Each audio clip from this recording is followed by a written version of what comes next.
Hi everybody, I'm Christy Brocken with Hamilton County Parks and Recreation, and we're doing a new segment called Eat Your Weeds. And today we're going to learn about how to candy wild violets. So I've found a beautiful patch of wild violets, and I want to show you how I harvest the violets to make candied violets. Okay, here we are, and you can see that there are wild violets all over this area here. And they're just a beautiful, nice patch, perfect for collecting wild violets. And I have with me just a pair of scissors, a basket, and a ball jar. So first I want to look for violets, and I want to look for ones that look really nice and healthy. So I've got a nice patch right here of violets, and when I go to harvest the violet, I'm actually going to try and clip the violet and keep as much of the stem as possible, and that's going to help us when we're actually dipping them in the egg whites and then also in the sugar.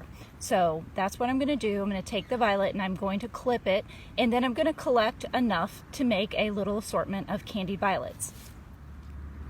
One thing I wanted to point out when looking for violets, just to get the proper identification for a violet. So one thing you want to look for is the heart-shaped leaves.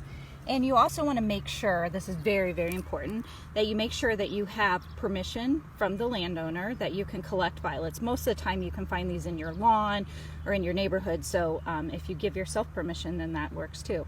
But you want to get permission from the landowner to collect the violets, and then you also want to make sure you're collecting from an area that is free of herbicides and pesticides.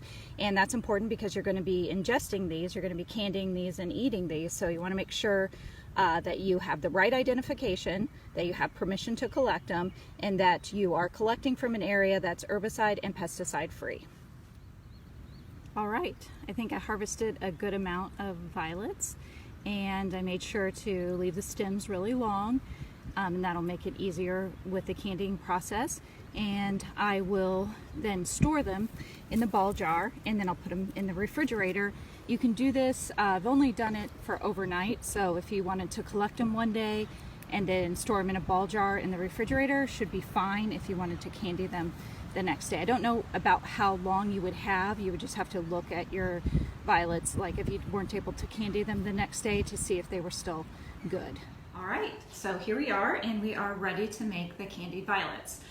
So I have the violets that I collected yesterday. I stored them in a ball jar and then just simply put them in the refrigerator with the lid on overnight.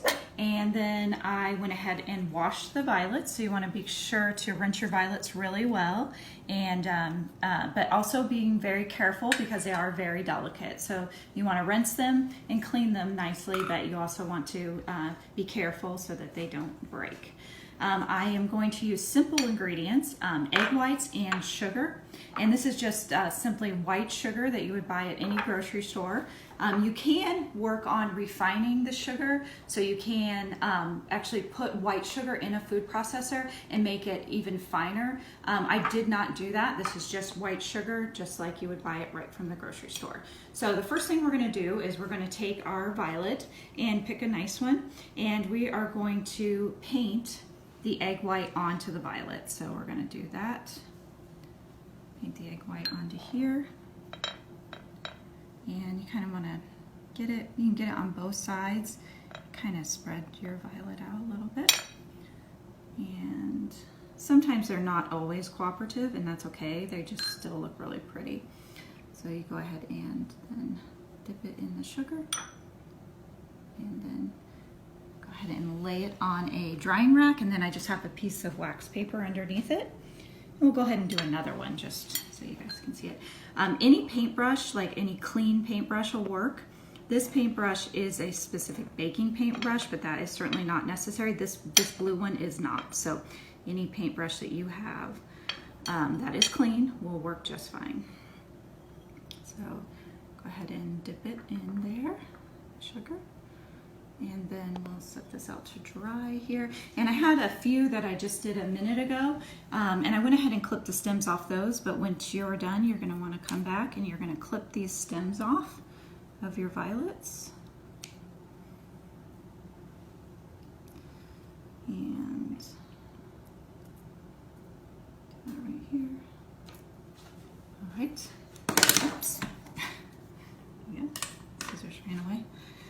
right, and these are some violets that we candied the other day. So they will stay fine in an airtight container. So these are previously candied violets. You're going to need to let your violets dry overnight for about 24 hours before you put them in the airtight container. So you want to do that. And then you can use your violets to decorate cakes and cupcakes. These are some sweet little cupcakes that I made earlier, and just put one little candied violet on there and it looks so sweet. And we're going to go ahead and decorate this cake. So I previously iced this cake. And we're just going to put some candied violets on this cake here. Now, this is a really simple and fun thing you can do with your kids or with your family, and they just make like the sweetest little addition to any little sweet treat. So it's something you can do with just household items. So most people have sugar and an egg. Just need the egg white, and that's it. And you can see our sweet little cake. So yeah, that turned out really cute. So thanks for tuning in, and we'll see you next week on Eat Your Weeds.